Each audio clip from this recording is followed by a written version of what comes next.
जिसकी उम्र 35 वर्ष थी। उसकी पत्नी का देहांत हुए 3 साल हो चुके थे। उसका एक बेटा भी था जिसका नाम जीतू था। जीतू अब 10 साल का था। उसका बेटा उसकी दुनिया बन चुका था। एक दिन सुबह रामू खांसी करता हुआ उठा।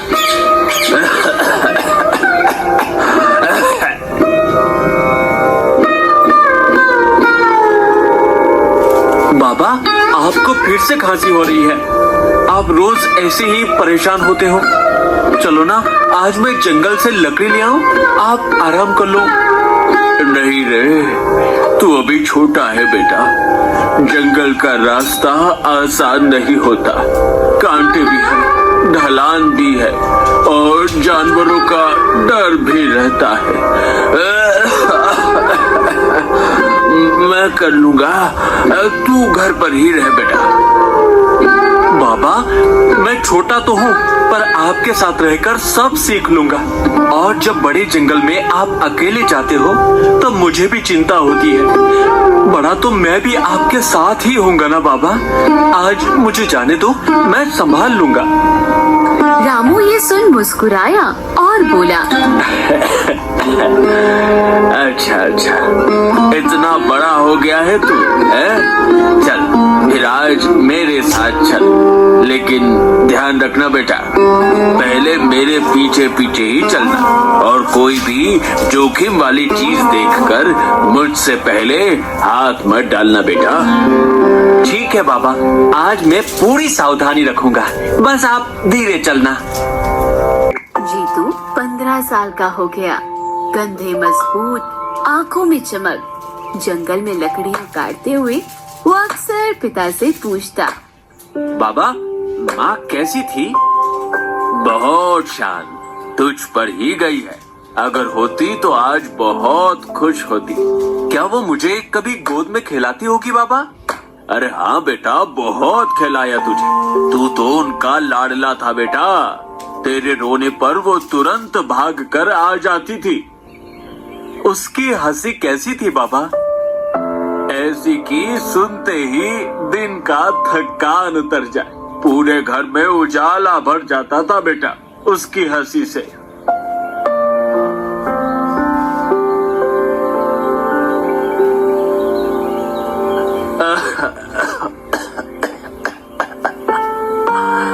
आज मैं नहीं जा पाऊंगा बेटा, शरीर साथ नहीं दे रहा। तू थोड़ा ही लाना, संभल कर जाना बेटा और जल्दी लौट आना। आप आराम करो बाबा, मैं ले आऊंगा। आप बस दवाई खा लेना, चिंता बिल्कुल मत करना, मैं संभाल लूंगा। जीतू अकेले जंगल गया। लकड़ियां काटते हुए आवाजें सुनाई दी, घोड़ों की, सेनापतियों की बोलियां। वो छिपकर देखने लगा।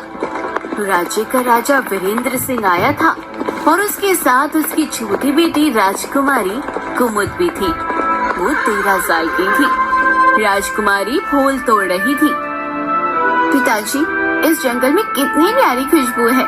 लगता है जैसे हवा भी फूलों से भीनी हो गई हो।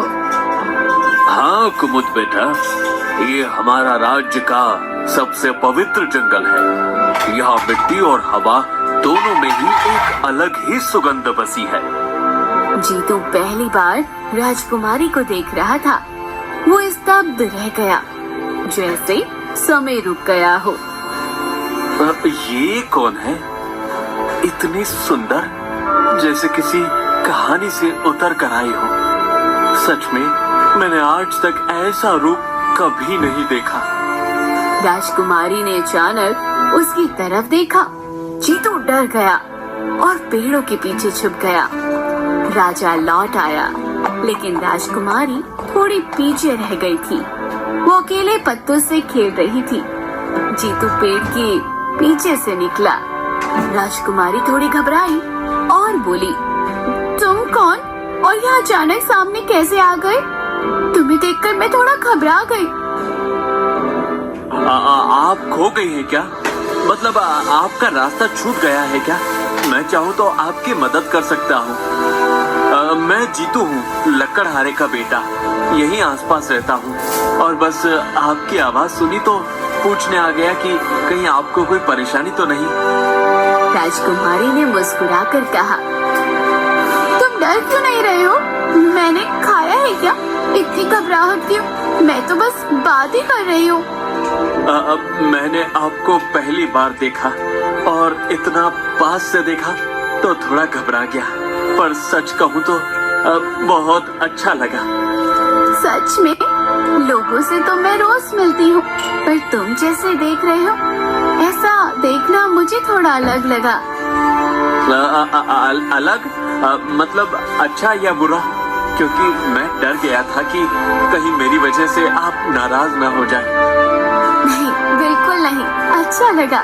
किसी ने पहली बार मुझे इतना सच्चे मन से देखा है। तो फिर मैं कोशिश करूंगा कि जब भी मिलूं आपको ऐसे ही अच्छा लगे। तो फिर मिलते रहेंगे। अगर तुम्हें भी अच्छा लगे तो मैं फिर बात करने आ सकती हूँ। जीतू का चेहरा खिल उठा। हाँ, अगर आपको मंजूर हो तो मैं तो हर बार खुशी से मिलूंगा। बस आप इशारा कर देना। जरूर, मैं भी चाहूंगी कि हम फिर बात करें। और अगर कभी आपको रास्ता ना मिले या डर लगे तो मैं पास ही रहता हूँ। आवाज दो, मैं आ जाऊंगा। अच्छा, तो फिर आज से तुम्हें मेरा दोस्त मानो? मुझे मंजूर है।